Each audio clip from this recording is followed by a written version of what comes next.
Cowboys AP tone. Where are we at for the betting numbers for tonight? Right before I make my pick, AJ. I wonder if we should text AJ and get what his pick is. I wonder if he's near his phone right now. But as I do that, can we get some numbers here for me to think about? As you know, I try to extend my lead over AJ. Holy. Wow. Good. Wow. Neither of us great. Me a little bit better. Love it. So it doesn't matter what he picks. We would end up with me getting a win over him, but not a win over the book. What are the numbers saying about tonight's game? So tonight, 3.5. The Cowboys are favorites at home. There's still 1-3 out there. So if you are interested in taking the Dallas Cowboys, there is still a 3 out there, but they are disappearing. Those 3s are disappearing and going up to 3.5 because 75% of the public is on the Dallas Cowboys. They like the Dallas Cowboys tonight. They know that they can play at home. They know the offense. You look at the Cardinals' record, what it is, and they just see a game when really they've lost every single game by 1 score or less. But that's where the numbers are at tonight. And what is the record right now for public money? So for this week, it was 5-6 for teams. Still not winning. Wow. Okay. No, but not losing as bad. Correct. I don't think there's been a winning week yet, if I remember correctly. I think 5-6 this week, 5-6 last week for teams that are getting 60% or more of the bets. So it's getting better, but we're not there yet. Okay. They always win, don't they? A little bit too much, I'd say. Uh-oh. People are starting to look into that. They are. Because every time I make a pick, I think it's right. Something has to go wrong. Yeah, of course it does. What if they're working against you this whole time? 75% is a lot of people. It's a lot of people. Ton. Especially Cowboys fans. I'm going for the Cardinals. Okay. Plus 3.5. I like it. They're a good football team. I saw them. Real life. Very tough football team, too. There's a lot of injuries. They had a lot of injuries whenever they played us, and they continue to fight. They're just good at losing in the end. And maybe an Aubrey 70-yarder, reset the record to win by 1. Oh, that'd be awesome. Be sick if we get a new record here just one day later. Cam Little out of Arkansas for the Jacksonville Jaguars in Las Vegas. Some would say perfect place to hit it because of the altitude and the air and everything. All Cam Little says is, who cares? How much time's left? 1 second. Let me go ahead and bomb one from the other side of the field real quick. Hey, which upright are you kicking at? That one? No, that one. The one that's further away. NFL record for Cam Little, who hit a 70-yarder.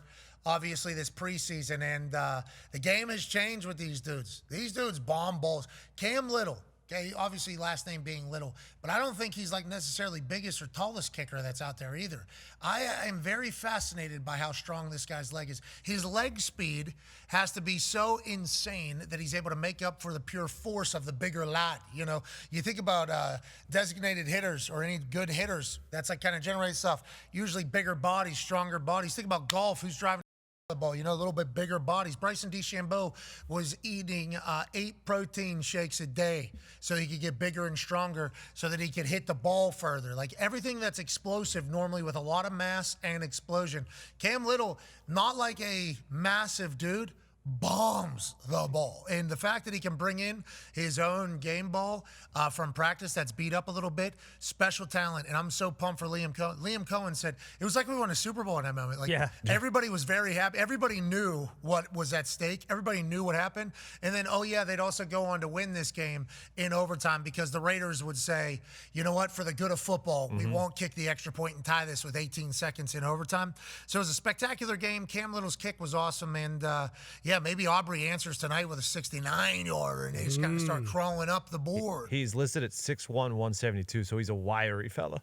Very right, just like Harrison Butker. We will be chit-chatting with Cam Little tomorrow morning. Okay. We will air tomorrow on the show. Obviously, that man is very good at his job. Here's from Boston Connor. Hashtag I don't want to overreact. But this guy is the difference. Can't believe he is the Patriots head coach / supreme leader. Shout out to the Crafts for cutting bait with Mayo after 1 year because Vrabel was available. They're 7-2. Con man.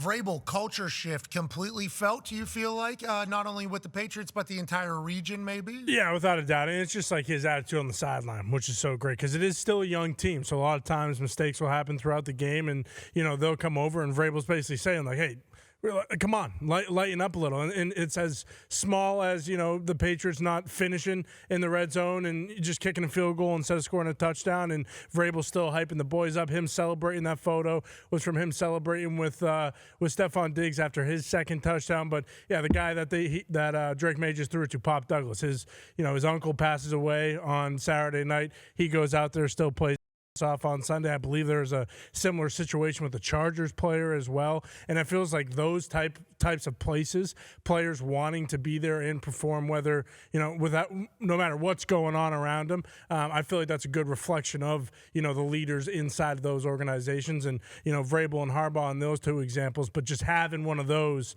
for New England has been the biggest difference. And here's boom, truck that guy. I mean, Pop Douglas played. It's someone new every single week, too, and everyone on the team has confidence. This juke move was ridiculous as well. Cardi B was in the building getting crazy with Bob Kraft up there, Yeah, too. I saw that, and I saw some videos from previous Super Bowl parties with Cardi B and Kraft in the past. I guess they've been friends a long time. Kraft and Cardi B, obviously friends for a long time. Her getting up, hyping up the crowd. Stefon Diggs is a New England Patriot, and nobody really even talks about it. Just kind of like, hey, he goes about his work. He does his thing. He's been great for that team. I assume Vrabel is very happy that he is there. And I saw Cardi B and Stefon Diggs do an interview. Cardi B did an interview. Stefon Diggs was there. Yeah. Hey, they are. Big time, yeah. Hey, it really does. Like, everybody talks about these celebrity relationships. It's like everybody judges it. They look incredibly happy. They love love. Yes. Yeah, we love around here. They look incredibly happy. Not easy for humans at certain levels of life, especially with everything they've been through, to find people that they can kind of trust or relate and everything like that, which is why we're so happy for Travis and Taylor. Like, so happy for them. Like, hey, that's not easy to find anybody that you can kind of jive with and get along with and understand and speak the same, language and everything, especially with life experiences that have taken place. So good for them. Nobody really talks about it. No. Nobody really talks about it. Nobody talks about him being up in New England, even though he's a superstar and will probably make a massive play at some point when a game has to happen. Stefon Diggs will do something crazy. Remember, he is responsible for the Minneapolis Miracle that's shut down the entire internet as soon as it happens.